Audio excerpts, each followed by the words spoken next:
what I'm trying to do as a scientist is a very simple and clear-cut story. It begins back about 1917. I was then about 19 years old. I had been brought up with every expectation of going into the Christian ministry, which in my family means the Episcopal Church. I was soaked in theology.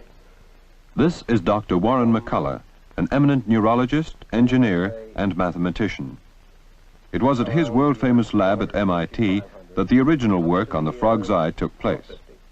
And I got seduced by mathematics, surely because there was more fun in it, and because if you know theology at all well, you'll realize that the ideas in the mind of God are mathematics and logic. So this is the way I came into the game in the first place. And I have never had but one question in the whole of my scientific life. I've only wanted to know, what is a number that a man may know it, and a man that he may know a number? I think I'm fairly clear as to the first half of it, but as the second half, a man that he may know a number, not yet. I've had to content myself with what a frog's eye tells a frog's brain, or something else of this sort. So roughly...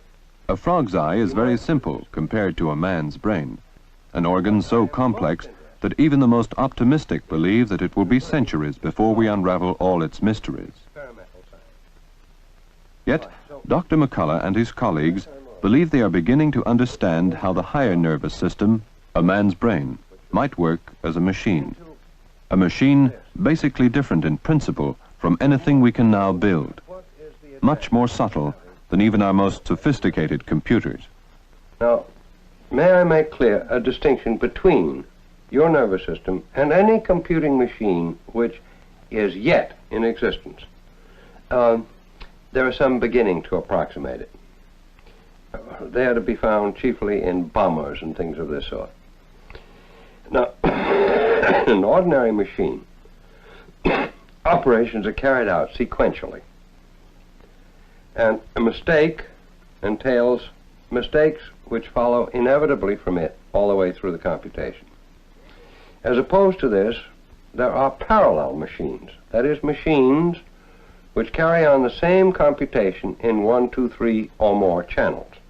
Compare the results and don't go ahead until the results agree.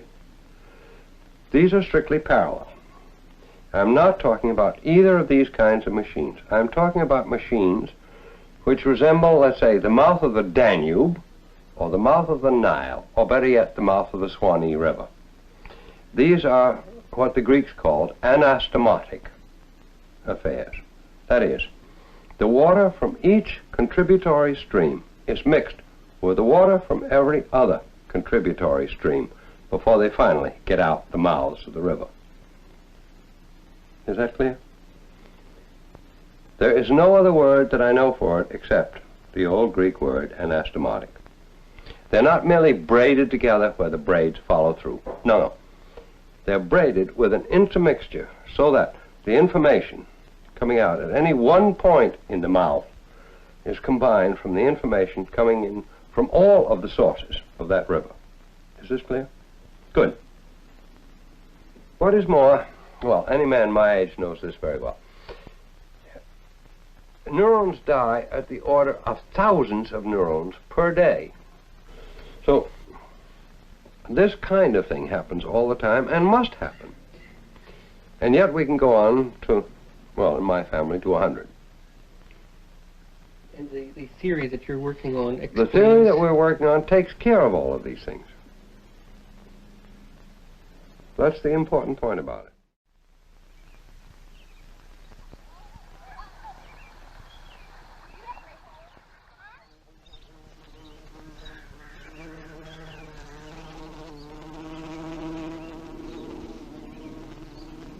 No, I would expect that insofar as machines might survive man, they might, they would only carry on, in a sense, the same direction, same general direction, that man would have carried on if he could have. Am I clear? So to speak, the machines would be standing on our shoulders. Somehow the purpose that a machine, no matter how complicated and how clever, could have, to my mind, isn't equatable. When man has gone, these machines would in essence be purposeless. I doubt that. I would say, in essence, they would be purposeful. And there would be, in your feeling, nothing gone and nothing missing from the world. Well, you mean in the sense in which the dinosaurs are missing? No, I mean in the sense of something important. Well, aren't they important? Weren't they important? I mean, there's one thing you could be pretty sure of: man won't survive forever.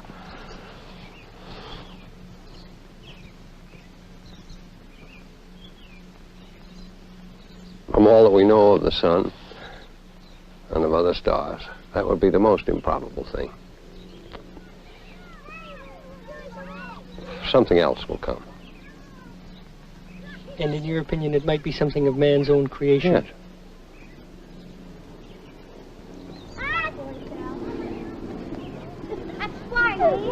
Well, here's the problem that I'm trying to get at. Here's the thing that I'm trying to get at. You have two grandchildren right there, and I can't see that a machine will ever feel toward any of its Why not? creatures the way you feel about them. That's the one thing that I can't get. Well, I think I could set it up for you, because I'm certain that if I do it, there is a mechanism that can do it. If I can manage to state that in a finite and unambiguous manner, then I think it can be done. And I see no reason why we can't develop a logical relations in time to come. Granted, it's defective at the present time.